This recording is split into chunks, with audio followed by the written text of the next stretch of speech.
Vítejte u pořadu vadné sračky. A dnešní vadnou sračkou bude automaticky vyřezávač děr do okna, aby jsme mohli ukrást to, na co nemáme peníze. No ty já nemám nikdy. No a proto je tu s námi Kendra z firmy Kendřiny mašiny, která nám přesně ukáže, jak a co funguje. No tak ne asi. Zdravím, Kendro. Dobrý. No tak Kendro, povězte nám, jak fungují ty vaše stroje. Mašiny, no mašiny. No tak já se jmenuji Kendra, jsem z firmy Kendřiny mašiny a já vás vítám, dobrý den. No jako dobrý holka, ale máš nám něco říct o těch krámech, víš?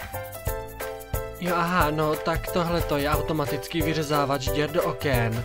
A funguje to asi tak, že tady máte dvě řezačky a řežou do oken.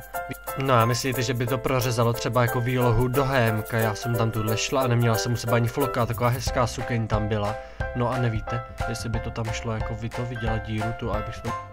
No tak já si myslím, že by to neměl být problém, já nevím, jestli jsem to říkala, ale má to dvě řezačky, které řežou díry do okna. Nejdřív to musíte postříkat speciálním sprayem, aby se to neklouzalo.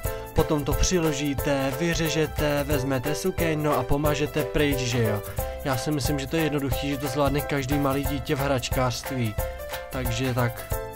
No o tom silně pochybuju, ale to nevadí, dáme si pauzu a po pauze si ukážeme, jak to funguje.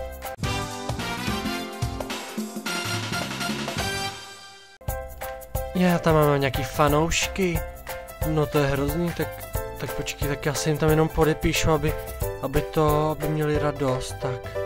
Mirina, tady pro vás, dobrý. Tak já vám teď ukážu, jak to teda funguje, tak je to tam nasadíte, má to neuvěřitelně tichý chod a zapnete to.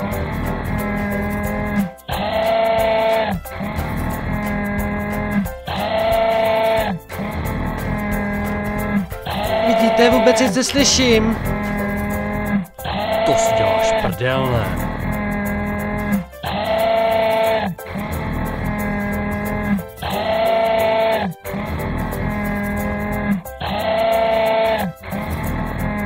Myslím, že přitom budete moc klidně i spát, to nebude problém.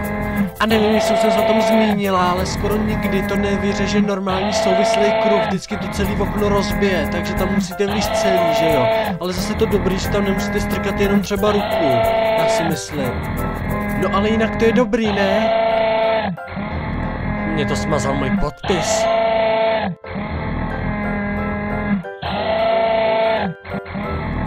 No a má to taky velice dlouhou výdrž, až několik hodin, i když teda, no, teď se to vybilo, no, tak to nevadí. Já to asi vypnu.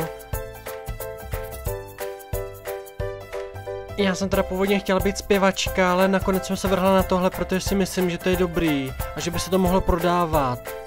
No to určitě, dejte tam radši reklamu, nebo mě...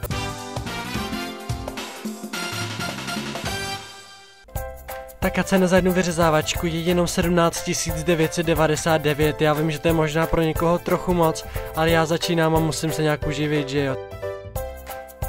Kradu, ne, ty vole. Kup si to, zmrde.